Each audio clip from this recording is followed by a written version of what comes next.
5 अगस्त 2019 के बाद बहुत कुछ बदल चुका है। यहाँ के हालात और यहाँ की सियासत में काफ़ी ज़्यादा बदलाव देखने को मिला है। कई पार्टियाँ वजूद में भी आई हैं और अभी जो आपने वादे की है 2024 में, हालांकि 2008-9 में आपने शुरुआत की थी, लोकसभा से लेकर फिर 14 में आपने जीत हासिल की, तब भी चौधरी रमज़ान को हराया, आज भी चौधरी रमज़ान को हराया है। तो अभी जो आपने वादे किए, क्या आप वो डिलीवर कर पाते हैं अपने लोगों को जो आपने वादे किए थे? मैंने कोई उतने झूठे वादे किए नहीं थे। मतलब जैसे जो बाकी पार्टियां हैं, जैसे नेशनल कॉन्फ्रेंस ने तो वो वादे किए थे जो कि सवाल ही पैदा नहीं है, अगले 700 साल में पूरे नहीं होंगे। तो हमने छोटे ही वादे किए थे, लेकिन वो भी नहीं हो रहे हैं क्योंकि सरकार नहीं चल रही है, ये सरकार चला नहीं पा रहे हैं। आपने देखना है कि एक एमएलए जो है वो सरकार का एक हिस्सा होता है। मतलब जहाँ कैबिनेट होती है, हम असेंबली का हिस्सा होते हैं। ये जो गाड़ी है सरकार की, ये रूलिंग पार्टी चलाती है। जब वो गाड़ी ही नहीं चले तो गाड़ी में बैठ के हम क्या कर सकते हैं? तो प्रॉब्लम्स तो हैं, बहुत सारी प्रॉब्लम्स हैं, पूरी नहीं कर सकते हैं। मिनिस्टर बहुत कम हैं, 4 या 5 मंत्री हैं, तो उनके 3-3, 4-4 डिपार्टमेंट हैं।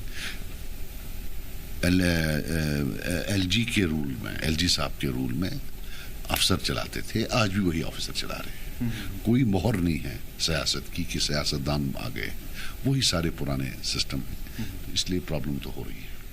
5 अगस्त के बाद कई सारे बदलाव किए गए हैं। क्या आपको लग रहा है कि सियासत में भी बदलाव, और जो प्रेजेंट गवर्नमेंट है इनको भी 5 अगस्त के बाद प्रॉब्लम हुई है, जो पहली सरकार बनी है इधर?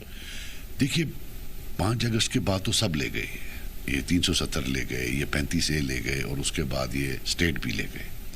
तो अब ये है कि जब हमने वादे किए तो उमर जो हमारे सीएम साहब हैं या उनके वालिद मोहतरम जो हैं अपने फारूक अब्दुल्ला साहब, वो तो सियासत में कोई बच्चे नहीं हैं। सबसे अगर कोई एक्सपीरियंस्ड हैं वो फारूक अब्दुल्ला साहब हैं। फिर सीएम साहब जो हमारे हैं, ये तो शायद दूसरी बार सीएम बन रहे हैं, इससे पहले ये MOS फॉरेन मिनिस्टर थे वाजपेयी साहब के साथ। तो बड़ा एक्सपीरियंस है उनको। बच्चे वो हैं नहीं कि उनको ये नहीं पता था कि नए हालात में जो वादे वो कर रहे हैं, कौन सा वादा मुमकिन है और कौन सा वादा मुमकिन नहीं है। अब उन्हें 370 का वादा कर दिया, वो तो उनको पता है कि अगर स्टेटहुड भी हो तो हम नहीं दे सकते हैं, वो तो पार्लियामेंट देगी। उन्हें 35A का वादा किया, वो भी पार्लियामेंट देगी। उन्होंने होम मिनिस्ट्री के कुछ वादे किए, वो तो हमारे पास है ही नहीं। तो ये कुछ लोगों की भी गलती है, मैं सब गलती इन पर नहीं। झूठ बोलना सियासतदान का हक है, लोगों का हक है कि वो देखें कि बिल्कुल नेकेड लाइज कौन बोल रहा है, झूठ कौन ज्यादा बोल रहा है, तो वो कर नहीं पाए। लेकिन एज यूटी जो ताकत एक सरकार को होती है, जैसे हमने केजरीवाल साहब को देखा, उनने तो रेवोल्यूशन लाया हेल्थ सेंटर में, उन्होंने हेल्थ सेक्टर में उनने तो रेवोल्यूशन लाया।